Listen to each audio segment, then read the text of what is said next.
Yeah.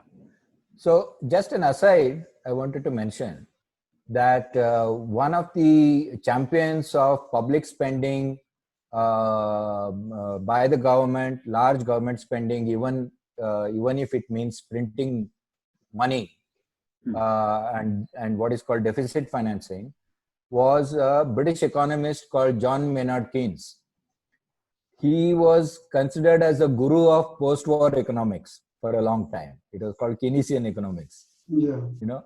And G.D. Birla developed a great personal friendship with John Maynard Keynes. Okay. And G.D. Birla wrote number of small pamphlets, etc., on monetary issues, especially regarding rupee sterling issues, and even established an economic think tank and started a magazine called Eastern Economist. And used to send copies of that magazine to John Maynard Keynes, and Keynes was greatly impressed by it. And he kept recommending that people should read this Indian economic magazine and so on and so forth. And when the Birlas and Tatas went to Bretton Woods for the founding conference of IMF and World Bank near Washington, and there they were able to get Keynes' support for having an Indian as the head of IMF. Right. But of course, the Americans shot it down. So so you can see the people normally consider Keynesian economics as public spending, some sort of modern day socialism, welfare state, etc. But it's very much into the Bombay Plan and their thinking as well. So they were so the friendship was not just personal friendship; it was ideological friendship as well. So what they were promoting in that economic magazine that government should spend on public works? Various issues, problems they had with the British policies, and including the what should be the economic plan, what opportunities should be given. All the grievances that the British Indian capital had. Eastern economists used to voice that. And it was led by a very well-known economist of that time, who was a South Indian called Loganathan. And Loganathan later wrote in international magazines recommending that everybody should take a serious look at Tata Birla Plan also. So what I meant is they actually campaigned for their ideology, campaigned for their economic plan, both internally and externally. They were very active at that time. So coming back to this issue which you mentioned, post-war, what all happened, that one of the things that was done, which was passed as a socialism, that is state ownership, state control, etc., was licensing.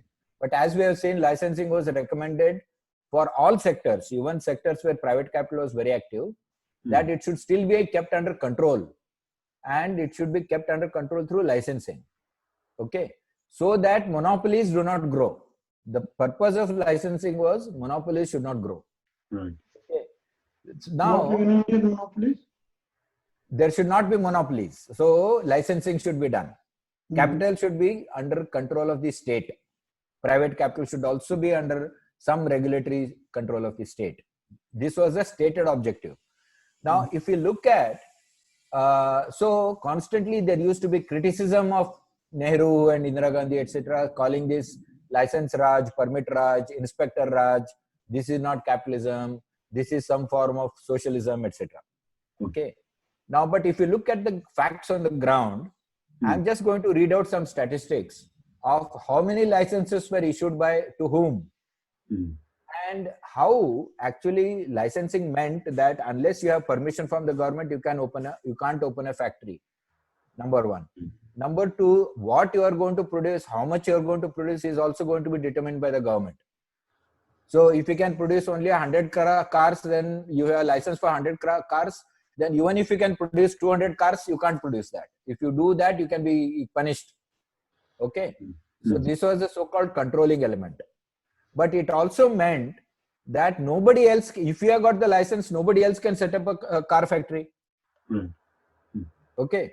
So that is exactly what happened. While it was promoted as an anti-monopoly measure, but if you look at some statistics, this is the statistics I'm quoting from 1983. That is already some, you can say 30, 40 years had passed, 35 years had passed after independence. And I'm going to quote you some statistics. That is around 550 licenses were issued at that time, out of which 220 licenses were issued to Birla Group. 200 licenses, actually 198 licenses were issued to Tata Group. 35 licenses were issued to Mafatlal Group. 35 licenses were issued to Singhania Group. And 43 licenses were issued to Thapar Group. So this is about 550. Now, interesting thing is, more than 110 of them were never operated, Right. which means they blocked others from entering that sector. So not only they had the bulk of the licenses to themselves, but they made sure that others do not enter that sector also by not operating a license, by taking a license and not using it. So they So- kept the monopoly. Exactly. Keep the competition out, yeah. Out, exactly. So doesn't matter what they said publicly against this structure. Basically, it led to further monopolization of the Indian industry and large scale, control by these two groups, primarily Tatas and Birlas, but then also joined by few others who were much smaller than them. Now, other thing that happened is in the late 60s, 69, 70, 71 period, and number of nationalizations were done under Mrs. Indira Gandhi's leadership. One was the bank nationalization, second was insurance nationalization, and third was oil sector, refineries nationalization. Okay. And much later in the mid 70s, the coal nationalization was also done, coal mining nationalization. Now, what we see is that, of course, some of these capitalist groups owned some small private banks at that time. Okay, like for example, the Tatas had a central bank, and Birlas had another bank. You know, these were small banks, and they were also nationalized. So this was tom-tommed by various people, including the parliamentary left, that this is some sort of anti-monopoly measure and pro-people socialist measure. Okay, but in actual fact, what happened is, if you see that later, and as we have noted from 1934-35, since the founding of the Reserve Bank of India itself, representatives of Tatas and Birlas are sitting in the governing board of Reserve Bank of India, the central bank. And that continues to date. Even today, the chairman of Tata Group sits on the governing board of Reserve Bank of India, and where some other capitalists also. Okay, along with various government things. So, Reserve Bank of India looks after the entire banking sector and the entire economic system. Okay. So, when they are sitting there, why they don't need one bank, now they have all the banks to themselves. if you want to say that. So you actually see an exponential growth of their assets and their wealth post this nationalization. So far from being any kind of socialist move, it actually helped the monopolies further. Okay, this is not to say that what is wrong in privatizing this. The point is, these banks, they were nationalized, then using depositors' money, and there was a vast financial sector came into being. Large scale branch expansion took place into rural areas. Rural areas were brought into banking, economy, money economy. and there a lot of deposit mobilization was done there. More than lending, they were also credit was extended, but deposit mobilization also took place. So it actually led to great expansion of finance capital in India, these nationalizations. And the big capitalists were the biggest beneficiaries of this. Okay.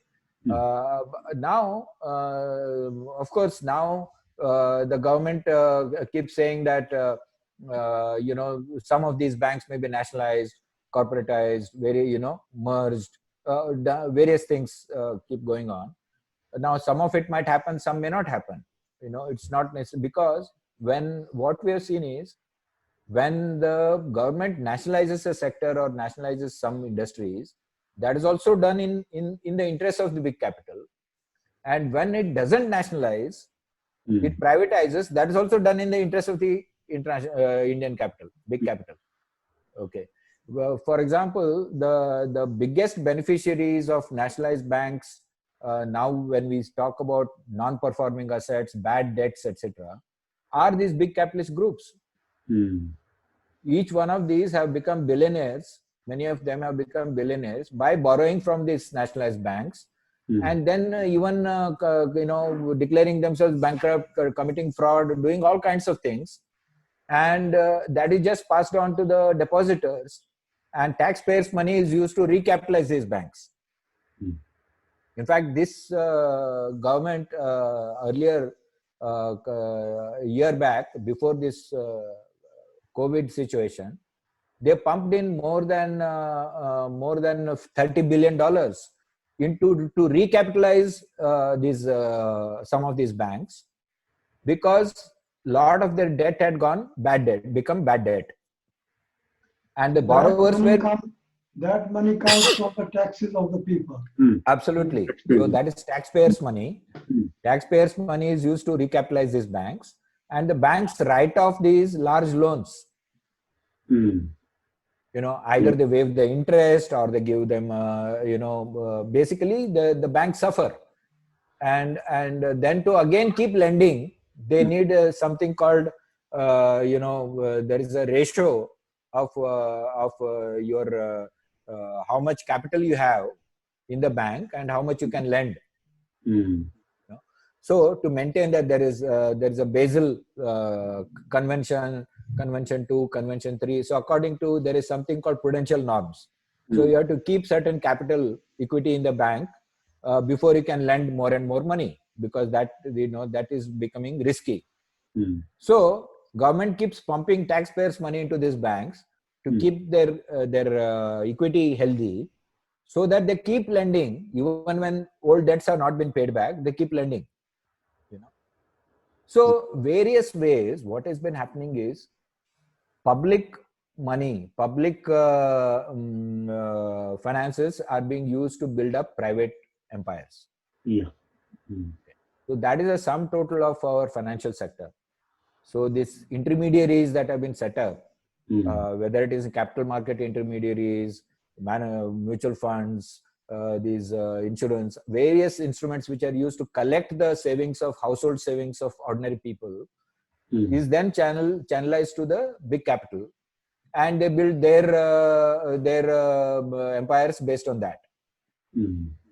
So this is the there are lots of capitalists who have defaulted on their loans, and people were asking to make their names public, and the government has refused to do that. What's the reason for that?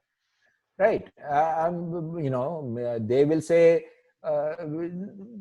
they just don't want to people to know, because but one of the things they are saying is not in the national interest. It's against the national interest. Exactly. What is their national interest? Banking secrecy and various things like that, they will say. But the bank employees who are being harassed by management, who are the victims of many of the management's shenanigans, so they keep leaking their names out. So many times, but officially the list is not released. Officially, even if you ask questions in the parliament or put what is called public interest, under the Right to Information Act, if you put in this thing, application to know, they just tell you gross, what is the percentage of bad debt. So they were saying 8% before COVID. They were saying 8% of in India is bad debt. Okay, which is a very large sum because Indian financial sector is quite huge. The deposits are over $1 trillion, and so it's quite huge. So they were Why saying, doesn't the government recover that money from these capitalists? Why don't they grab their assets, their property, those who are not? Because they are um, uh, what they call grabbing the lands of peasants who haven't paid 1 lakh or 2 lakhs, and they're harassing them over there. But these big capitalists are being let off, and their names are not even being made public. absolutely. See, this is the trick which capitalism developed about 200 years ago, or more actually, of what Marx called as the joint stock company. In fact, one of the first joint stock companies in the world was the British East India Company. Okay. And in fact, it was the first company which got listed. In fact, the London Stock Exchange came into being to trade in the shares of the East India Company. Now, when you have a joint stock company, there is what is called limited liability. Okay. So in the name of company becomes an entity, a person. A corporation becomes a person, and the corporation borrows money. And if the corporation defaults on that debt, then the corporation is responsible. None of the directors or the shareholders are responsible for it. So why don't they Except for the limited corporations' assets then? Exactly. So you can take corporations' assets, but they will be much much below. They will say, okay, we'll declare bankruptcy. You can auction whatever assets we have, and that will be. It can be done. That can be done. Some very in rare cases it happens, but the amount recovered is much smaller than what has been borrowed. I mean, the other factor, Shibnanda, is that when they talk about national interest, what they really mean is the interest of these capitalists working hand in hand with the governments. But under the disguise, just as before, under the disguise of socialism, they built up the sector to pave the way for their own capitalist interests.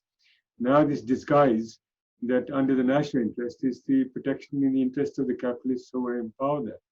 Yeah. So when it is profitable, they enjoy the profits. When it starts making losses, then they say we can't pay back our debt. And then the public has to bear the burden of that. So this is strange risk management. But that is the way system works.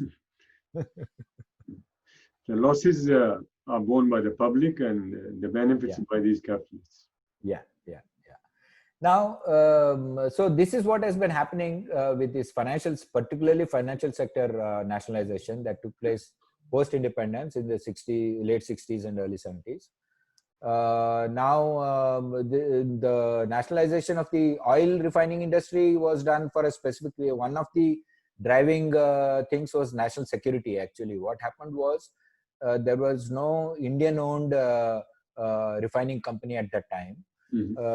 Shell had a refinery, and then Exxon, Esso, which was actually later Exxon, had refineries. Then Indo-Burma had refineries. So apparently, they cut off the aviation fuel supply to Indian Air Force during the war with Pakistan, when Britain decided to stop the war. Okay. So Indian Air Force had to stop its flights because it didn't have fuel, because fuel was coming from these refineries. So as a result, later in 71, 72, Mrs. Gandhi nationalized all these refineries. Okay. But then in the 90s, they opened up this sector. Earlier, they called it strategic sector and all that. But later, they opened it up for Indian capital. So again, big Indian capitalists have built up large refineries now. In fact, Reliance is the largest player in that field. and today it has probably the largest refinery in the world in a single site in Jamnagar in Gujarat. These definitions of national interest, what is in national interest, they keep changing to suit the interests of capitalists at all times. And whatever is in their interest is then later projected as national interest. And for example, I'll give you another example that suddenly, when retail industry in India was not corporatized. Earlier, there were all mom and pop stores in the corner, kirana shops, and so on and so forth. And there was a whole network of wholesale merchants and middlemen, and then small retailers, etc. Okay, of all goods. Now, corporatization of that started about 20 years ago, and chains started coming. Then naturally, international chains got interested in Indian market, and they wanted to enter. Walmart and Tesco and various others wanted to enter the Indian market. So at that time, hue and cry was raised in the parliament and outside, saying that this will affect large millions and millions of retailers. These are poor middle class, lower middle class families, and corporatization will hurt them. Okay, so foreign retailers were not allowed. But actually, what was behind them was the interest of the Indian capital. Because Indian capital wanted to first corporatize retail, become strong enough, and then later allow foreign capital to come in. And that is what is exactly happening now. Now, all e-commerce, Walmart has come in through e-commerce, Amazon is here in a big way, and so on. Others will also come in. Because now the Birlas are into retail, Tatas are into retail, Reliance is in a very big way into retail. So Indian capitalist groups have now consolidated themselves. Now they will say, okay, now you can come in. So say just what they did in manufacturing earlier in the 90s. Till 90s, they didn't allow foreign goods to come in. They put tremendous amount of custom duty on them. But later, they had to allow foreign goods to come in. They cut the import duties down on many goods and services. They had to do it because if they want to sell abroad, then foreigners will say, you don't allow us to come into your market. Well, how can you come into our market? Wouldn't that ruin the lots of small retail shopkeepers? It might happen. It might happen. Certain amount of will happen. But at the same time, you cannot say that you can stop it in some way. Okay, because naturally, on the one hand, they have tremendous influence on the state policy. So state policy will encourage large capital. Also, they have better technology and efficiency and buying and bargaining power with the producers and so on. So they will try to draw in the consumer, saying we will provide it to you cheaper. Okay, that is typical Walmart's technique, right? Walmart is offers it cheap, so even cheaper than the next door grocer. So then the consumers will get split. So sometimes they will say national interest, sometimes they will say retailers' interest, sometimes they will say consumer interest. Basically, it is the interest of the big capital that gets served. Shivananda, when you say they're opening up the market for foreign investments, one, you said the Indian capitalists feel very confident that they can compete with the foreign capitalists. But at the same time, you're saying that they also want an opportunity to themselves penetrate in the market abroad, invest abroad. Would that be right? Yeah, absolutely. So it is that is a reciprocal, opening up. Reciprocal opening up. So still, certain sectors, all governments control certain sectors. Media is one. Airlines is another. You cannot go and start a newspaper or a TV channel in the US. Rupert Murdoch had to become an American before he could start Fox Network in the US or take over 20th Century Fox and so on. Even though he had large interest in Australia and UK, he had to become an American to enter the American market. So same thing with airlines, foreigners cannot. So all this free trade and all that is just for the, you know, the naive elements. It's a big capital internationally which determines these things. What can be opened up, what cannot. Why is it always that whatever industry, whatever sector of economy they want to privatize, they say it's going in losses. They start making loss suddenly. How does it happen? Like airlines, Air India is making losses. While few years back it was making lots of profits. And how does that happen? No, actually, it is in the nature of certain industries that they need subsidization. Okay, they cannot be run. They have to be run as a utility. You know, you cannot say you will build a road only if it is profitable. You cannot say I'll build a railway line only if it is profitable. You know, it is a utility. So airline is also a transportation utility. You have to subsidize it. So internationally, time and again in the last 50 years or more, airlines have been subsidized by various governments. How many times Pan Am was saved by the American government? You know, TWA and Pan Am and so on and so forth. So it is not unusual that airlines are subsidized, you know, by the governments.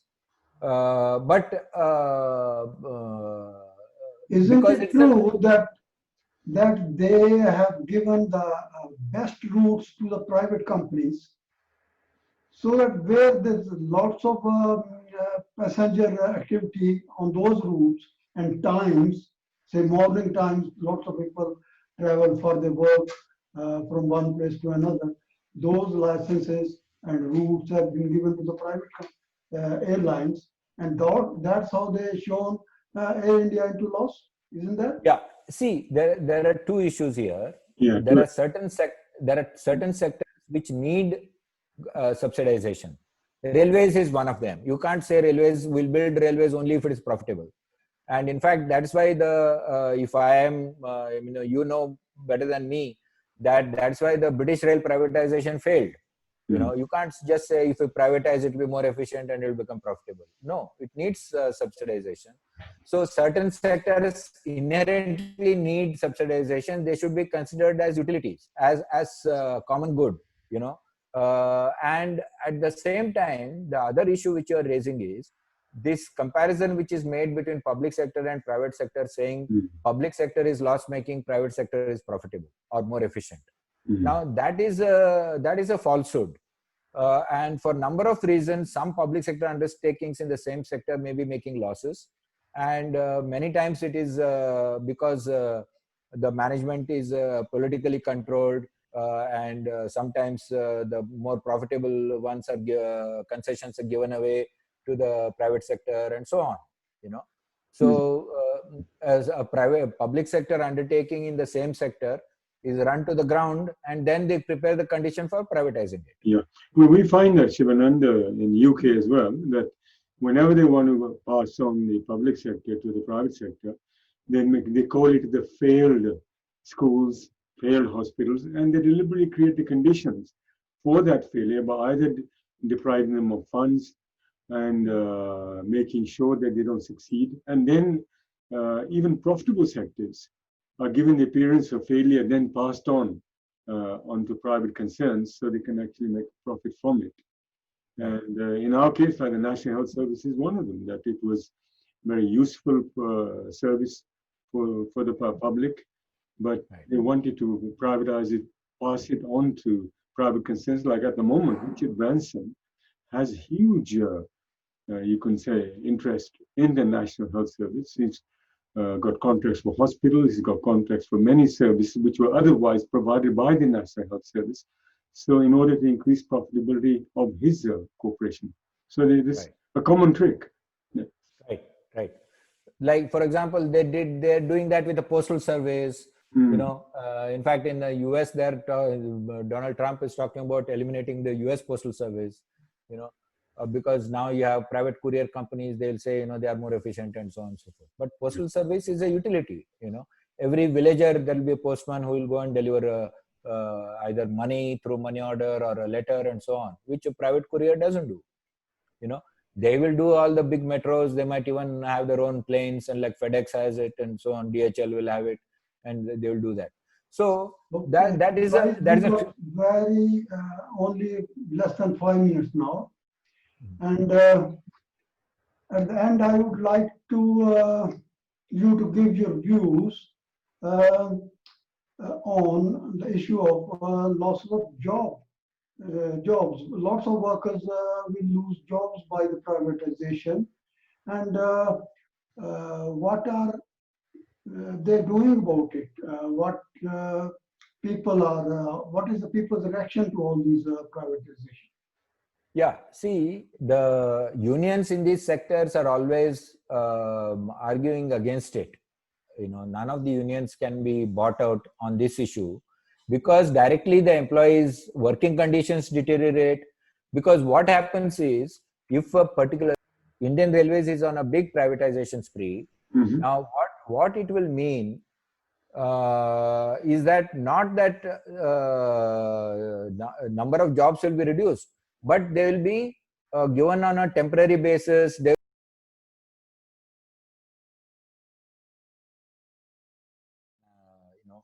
Public sector companies in copper, zinc, and aluminum. Now, this government has again announced a list of companies to be privatized: Air India, Shipping Corporation, Bharat Petroleum, and so on. Meanwhile, they've also been selling partially some amount of shares of various public sector companies and so on. Now, what happens is, all this money is actually, you know, fundamentally these are national assets. So issue is not profitability, issue is not you know, efficiency, all these things. These are side issues. First of all, a government is an elected government which can fall. 5 years later it can change. Now an asset is being contributed by the whole population through taxes, because it's not even just income tax. In fact, bulk of the tax is the indirect taxes. Indirect taxes are paid by the poorest of the poor also, living in Juggi Jhopdi. Okay. So with this money, these assets have been created. Now, if something is not being run efficiently or not providing good service, then it is your job to make it better. To empower it, make it better, make it more efficient, pump in new technology, and so on and so forth. Give it managerial autonomy, because I have seen, for example, that there is nothing wrong with the managers in the public sector in terms of managerial capacity.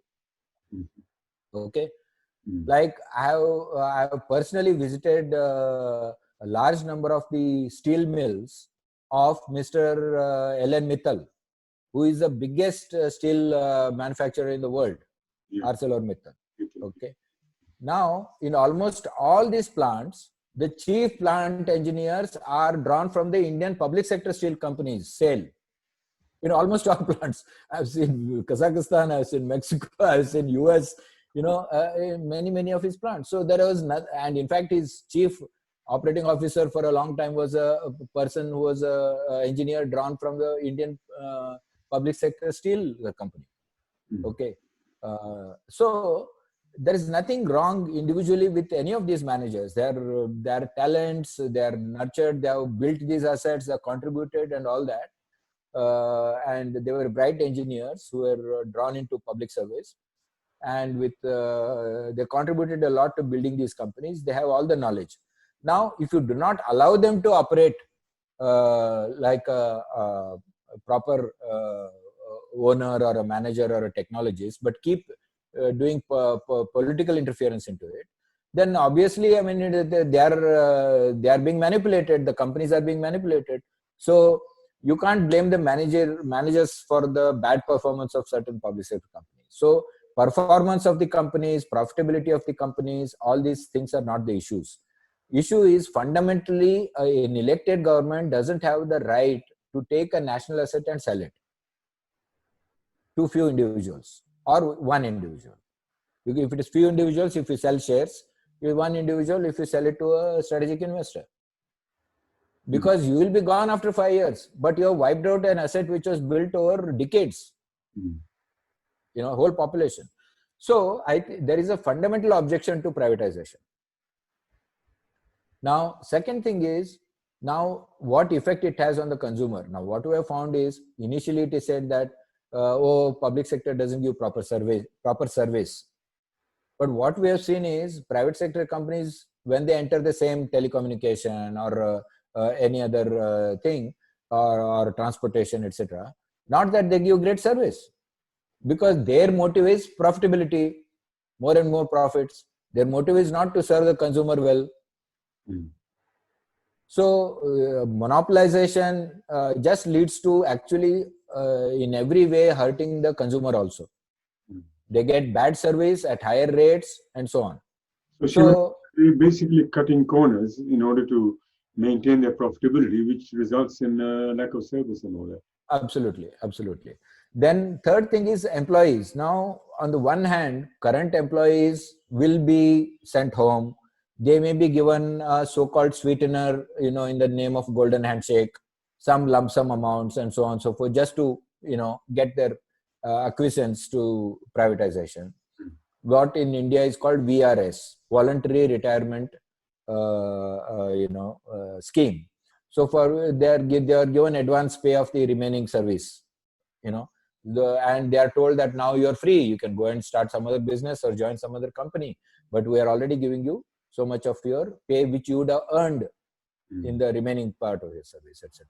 So this is typical golden handshake type of method which is used to buy off some sections of the employees. Sometimes it's offered to everybody, top to bottom. But the point is, those jobs have to be done by somebody else. Now, in the case of large public sector companies, when you start privatizing, what they do is they shut down some unit, but that service still has to be provided. So they will just outsource it. Okay. So that is what is happening in the biggest undertaking in India, which employs more than 1 million people, which is the Indian Railways. Yeah. Okay. So various services are now being privatized. While the railway remains a government-owned entity, it is not even listed in the stock exchange or any such thing. The government is 100% owner, but various services of the sections of the railways are being privatized. And now this government has started talking about privatizing passenger trains. That means passenger trains will be owned and run by some private companies. Right. But the entire infrastructure will be provided by the government, by the existing railways. Okay.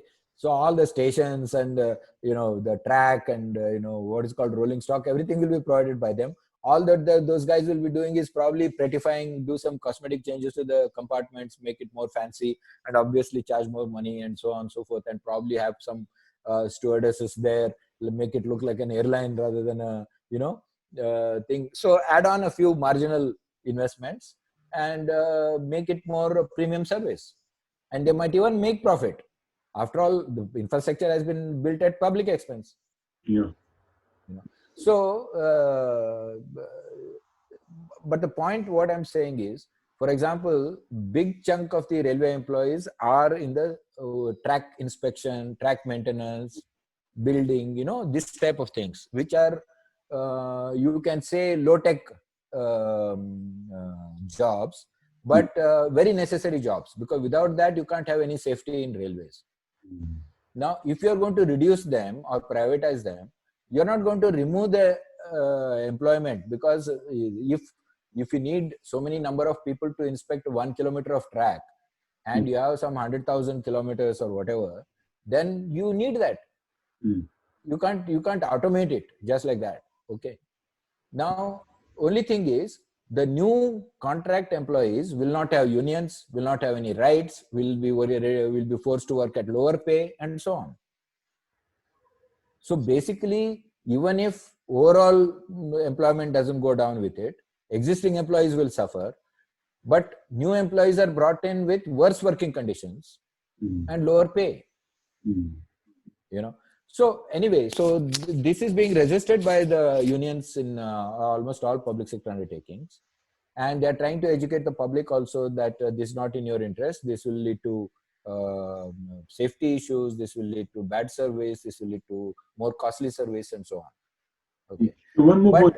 When you said about the railway tracks and all that, so that means the low-tech areas, I mean, that's where you need manual labor to look at the railway tracks, repair them. But also there'll be the segments which are more costly. And therefore the capitalists may not want to incur cost in that area, but just invest in the areas that are more profitable as well. Absolutely, absolutely. They will only run, they will have a fancy rail running on a track which is inspected by a poor man, and who takes a responsibility to make it safe. He has to walk meter after meter, inspecting everything and making sure that everything is in right shape and all that. Physically inspect, thousands and thousands of kilometers of track and maintain it.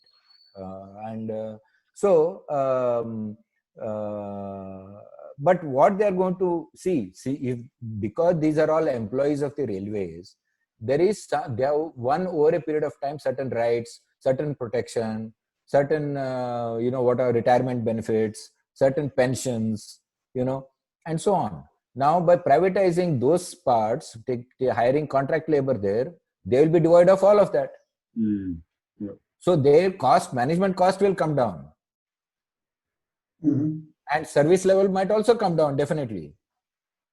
Also, outsourcing will increase the danger as well. There can be more accidents because the private companies will cut corners. They won't maintain the tracks properly because they won't have enough workforce to inspect the tracks and all that. Sure. Because also you'll keep hiring more and more unskilled people, and more there will be high attrition. People will keep coming and going. So there is no training, there is no skill, development, maintenance. So any yara gara will be brought in. He may not have the skill. So definitely safety will become an issue. Major casualty in this. So there, from various angles, first of all, on political, philosophical basis, that no government, no elected temporary representative government can assume for itself the ownership of the nation. Okay, nation still owns certain things. It is the whole society which is owning certain things. How a few representatives, that too with a first past the post type of elections, can claim to own it, and now I'll sell my family silver.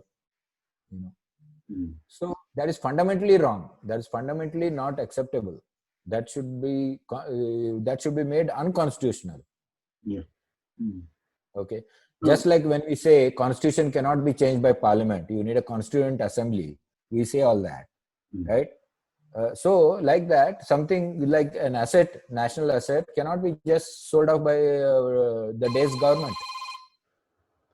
That day's government cannot just... One point comes to my mind, Shivanand, that often the public assets which are owned by the governments, by the public, say electricity, like energy sector, electricity or water, things that people need. But just because they're owned by the government, by the public sector, does not always necessarily mean that they are going to get it at a reasonable, cheap price or beneficial price. So even the things that are owned by the government within the framework of the capitalist system, the benefits don't always flow to ordinary people. Is that there's a relationship there as well? Yeah, sure. I mean, the services will be run to benefit not everybody equally. So there may be segments in a service which serve only the rich and better off people better. Like we know water supply, for example, in cities, we never see water shortages in the posh areas of a Bombay city. Whereas all the slums and lower middle class areas where 60% of the population lives, there is a constant struggle to get even daily water. Yeah, they bear the brunt. And it is the same municipality and its infrastructure and its engineers which are running it. And at one time we talked to the former chief engineer of water supply of Bombay, And he said, look, I mean, it depends on the modernization of the infrastructure. He said, if I increase the pressure in certain areas, the pipes will burst because the pipes are not been replaced. They're still 100-year-old pipes Right. put in British times. Whereas in the posher areas, it's all renovated. So, I can send the water there. And he makes sure that he'll send, otherwise he'll get a call by the minister. So what's the solution to this problem? How can people stop the government from selling the public assets to the private companies? No, so the wide education of the population has to take place, because the workers working in these sectors are fighting, and they need our support and political support and sympathy in their struggle. Okay, both as consumers and as citizens, they need our thing. For that, so that's why they try to put the consumers against these workers by saying, they are giving bad service. That's why we are privatizing it, and so on. So, for example, the railway locomotion in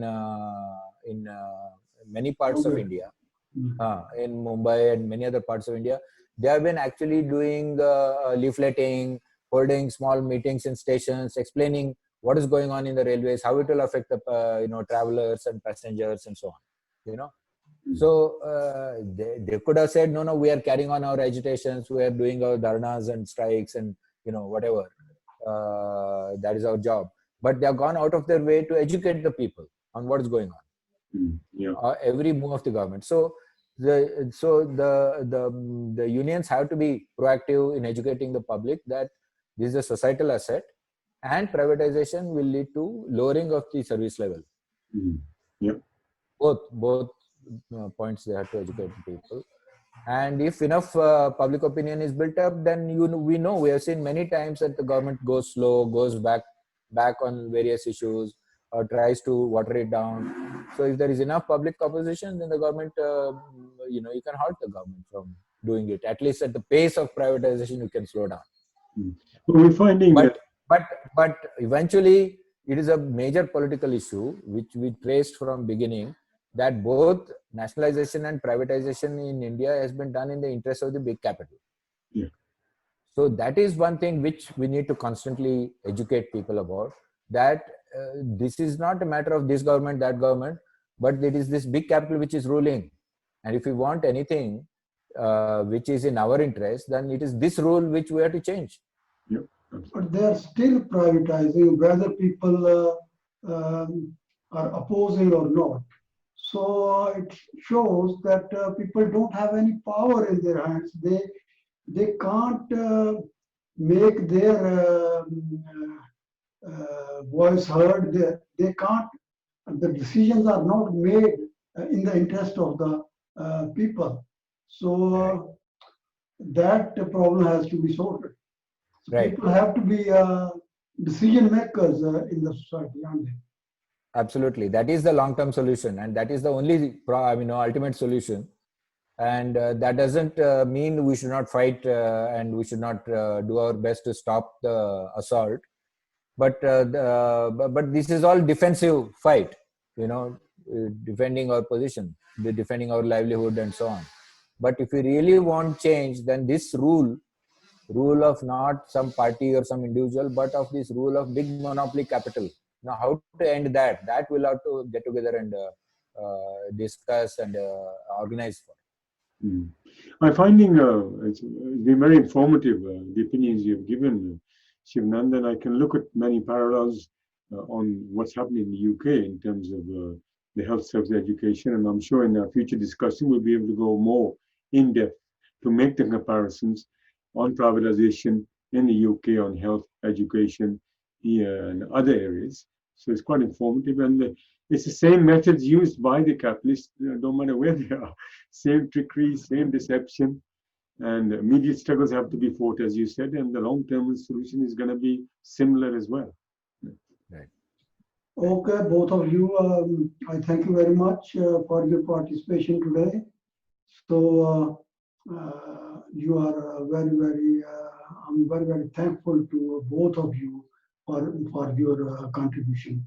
Well, on behalf of Gada International, I want to thank the Indian Work Association for this opportunity to be able to have this discussion in the panel, and also Shivanand for being given us so much valuable information on the history of privatization, the logic behind it. And I'm sure it's going to open up future opportunities for us to have discussions together to discuss privatization in the UK on, as I said, education, health, and transport, housing, and make comparisons how the capitalist system is operating in a similar manner, because it is, after all, the same capitalist class that rules, and our fights are the same. The working class is a class struggle, and we learn from experience of different countries, so the working class struggles can be further sharpened. Yes, Okay, thanks. thank you very much. Thanks. Yeah, thanks for inviting me.